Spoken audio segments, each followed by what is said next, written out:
আসসালামু আলাইকুম। প্রিয় দর্শক, গোপালগঞ্জে যে ঘটনা ঘটেছে এনসিপির সভাকে কেন্দ্র করে এবং গুলিতে 5 জন নিহত, প্রথমে 4 জন, পরের দিন 1 জন, 5 জনের নিহত হওয়ার ঘটনাকে কেন্দ্র করে সেটা নিয়ে আমরা প্রশ্ন করেছিলাম যে এত কিছু হলো এনসিপির জন্য, এনসিপিরা মিটিং করার, তাদের মিটিংয়ের ওখানে ভাঙচুর হলো, এটা নিয়ে সরকার যতটা উদ্বিগ্ন, যতটা প্রশাসন তটস্থ, তার আমরা শতভাগের 1 ভাগও দেখলাম না সেই নিহত 5 জনকে নিয়ে। 5 জন লোক যে মারা গেলেন তারা কি বাংলাদেশের নাগরিক নয়? এই প্রশ্নটা আমরা করেছিলাম। তারা কাদের গুলিতে মারা গেলেন? তারা কি এমন কোনো অপরাধ করেছেন যে অপরাধের জন্য বিনা বিচারে গুলি করে মেরে ফেলা যায়? এই প্রশ্নগুলি করেছিলাম আমরা প্রশ্ন করেছিলাম যে তাদের লাশ, মরদেহ কেন ময়না তদন্ত করা হলো না, কেন সুরতহাল রিপোর্ট করা হলো না? এই সমস্ত প্রশ্নের জবাব আমরা তাৎক্ষণিকভাবে পাইনি।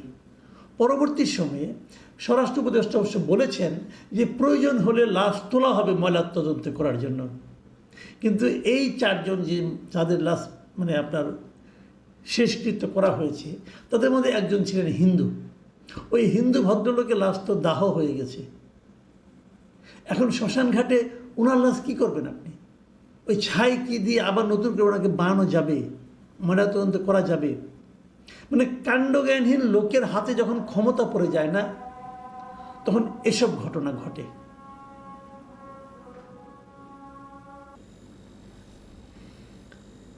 এই যে হত্যা মামলাগুলো হয়েছে, এগুলোর বাদীকে যারা মারা গেছেন তাদের আত্মীয় স্বজন, বাবা মা না, সবগুলির বাদী হলো গোপালগঞ্জ কোতোয়ালি থানার, সদর থানার 4 জন উপপরিদর্শক, এসআই, সাব ইন্সপেক্টর, 4 জন উপপরিদর্শক, ওনারা মামলা করেছেন। তাহলে মামলার আসামি কি হবে? আসামি করা হয়েছে 4টা মামলায় মোট 5400 জনকে, এবং এই 5400 জনের কারোরই নাম নাই, সব অজ্ঞাতনামা। এরা মারা গেছেন কিসে? গুলিতে। কার গুলিতে? কার গুলিতে মারা গেছেন? পুলিশের গুলিতে, আর্মির গুলিতে, নাকি সাধারণ মানুষের গুলিতে, নাকি আওয়ামী সন্ত্রাসীদের গুলিতে? ময়নাতদন্ত করলে কিন্তু গুলির ধরন দেখে একটা ধারণা পাওয়া যাবে। যারা মারা গেছেন তারা কি বলেন? এদের মধ্যে একজনকে কিন্তু ওনারা বলছেন যে তাদেরকে আইন শৃঙ্খলা বাহিনী ধরে নিয়ে গিয়েছিল, তারপর তাকে লাশ পাওয়া গেছে।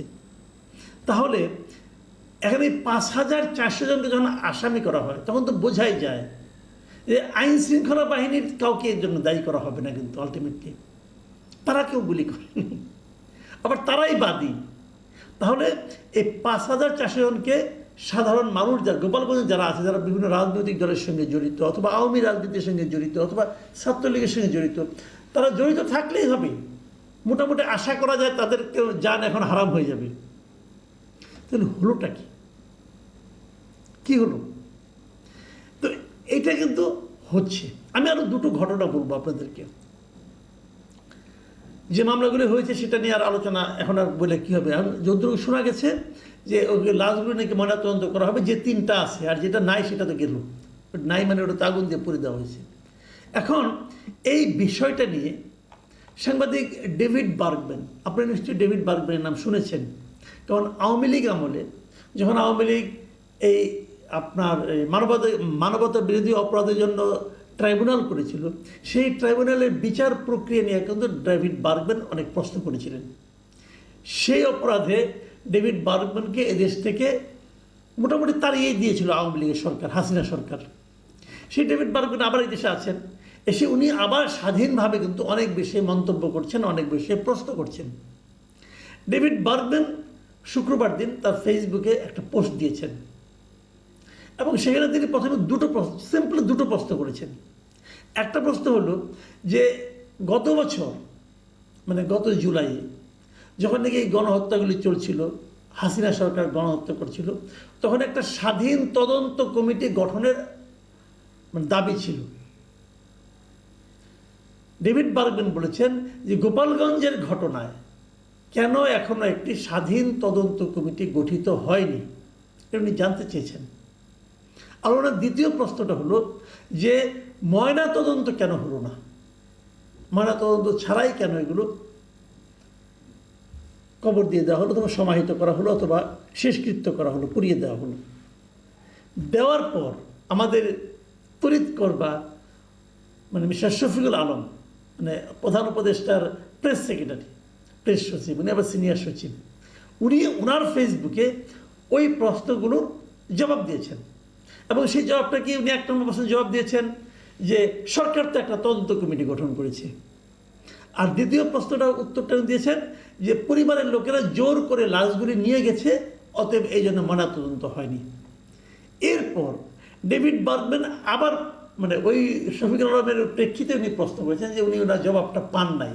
উনি বলেছেন আমি তো তদন্ত কমিটি করি না, তদন্ত কমিশন তো ওরকম শেখ হাসিনাও করছিল, ওই সমস্ত ঘটনার প্রেক্ষিতে শেখ হাসিনাও তদন্ত কমিটি করছিল।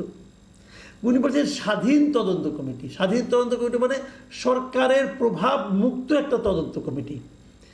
বারবার আবার বলছেন আমি তো স্বাধীন তদন্ত কমিটির কথা বলেছিলাম। কাজেই মিস্টার শফিকুল আলম ওনার প্রশ্নের উত্তর দিতে পারেননি।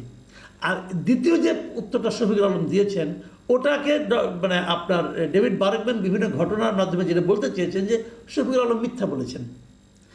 উনি মিথ্যা কথার উচ্চারণ করেন নাই, আমি বলছি। এই বলছি কেন, ডেভিড বার্গম্যান তখন একাধিক পত্রিকা, বিশেষ করে প্রথম আলো পত্রিকার উদ্ধৃতি দিয়ে বলেছেন যে প্রথম আলোর নিহতদের আত্মীয় স্বজনের সঙ্গে কথা বলেছেন যারা নাকি হাসপাতাল থেকে লাশটা নিয়ে গেছেন, এবং সেই আত্মীয় স্বজনরা বলেছেন যে তারা লাশ যখন নিয়ে গেছেন তখন অনেকে বলেছেন আপনারা কি ময়নাতদন্ত করবেন কিনা। হাসপাতাল থেকে বলা হয়েছে ময়নাতদন্ত করা হবে না, এমনকি ডেথ সার্টিফিকেট পর্যন্ত হাসপাতাল থেকে দেওয়া হয়নি। তাহলে এখানে ময়নাতদন্ত না করে তারা ছিনিয়ে নিয়ে গেছে, মিস্টার শফিকুল আলমের এই কথার ভিত্তি কি? কোনো ভিত্তি নাই, কোনো তথ্য প্রমাণ নাই। উনি একজন সিনিয়র সচিব, অতএব উনি বলেছেন এটি আইন, বাংলাদেশে এভাবেই চলছে, যারা দায়িত্বে আছে সরকার আছে তারা যা বলবে ওইটি আইন, আর অন্য যা কিছু বলবে সব ফালতু কথা। শফিকুল আলম এই প্রশ্নের কী জবাব দেবেন? আরেকটা কথা বলে আমি আলোচনাটা শেষ করব। এই যে ঘটনা ঘটে গেল, আজকে 3 দিন হলো, ঘটনা ঘটার পর কি হয়েছে?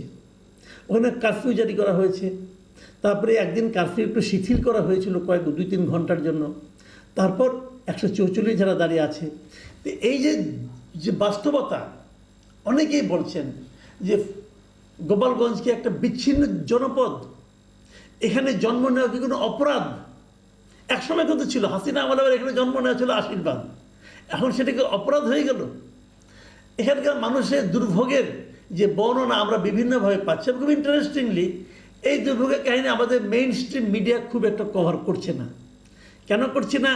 তাদের নতজন মানে যে দৃষ্টিভঙ্গি সেটা হতে পারে, আমি ঠিক জানি না, তবে করছে না এটা নিশ্চিত। আমি দেখছি না কোথাও, কিন্তু ওখানে তো লোকজন আছে, ওদের সঙ্গে কথাবার্তা বলে যতটুকু বুঝি সেটা ওখানে একটা ভয়াবহ পরিস্থিতি চলছে। মানুষ ভীত সন্ত্রস্ত, পুরুষ মানুষরা এলাকা ছেড়ে চলে গেছে, বাড়ি ঘরগুলোতে কোনো পুরুষ মানুষ অধিকাংশ জায়গায় নেই। এটা কেন হচ্ছে? আজকে এটার ভয়াবহতা কত বোঝার জন্য আমি গতকালকে আমাকে একজন বলতেছিলেন যে গোপালগঞ্জের একটা উপজেলা আছে, নাম হলো মকসুদপুর, যেখানে ঘটনা ঘটেছে গোপালগঞ্জ সদরে, সেখান থেকে মকসুদপুর উপজেলার দূরত্ব হলো 50 কিলোমিটারেরও বেশি।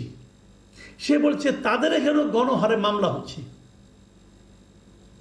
ওখানে নাকি এক বিএনপির নেতা আছে, সে এখানে একটা মামলায় লোকের নাম ঢুকাচ্ছে, এখানকার থানার যিনি ওসি আছেন ওনার সঙ্গে আলোচনা করে নাম ঢুকাচ্ছেন, অনেকেই গ্রেপ্তার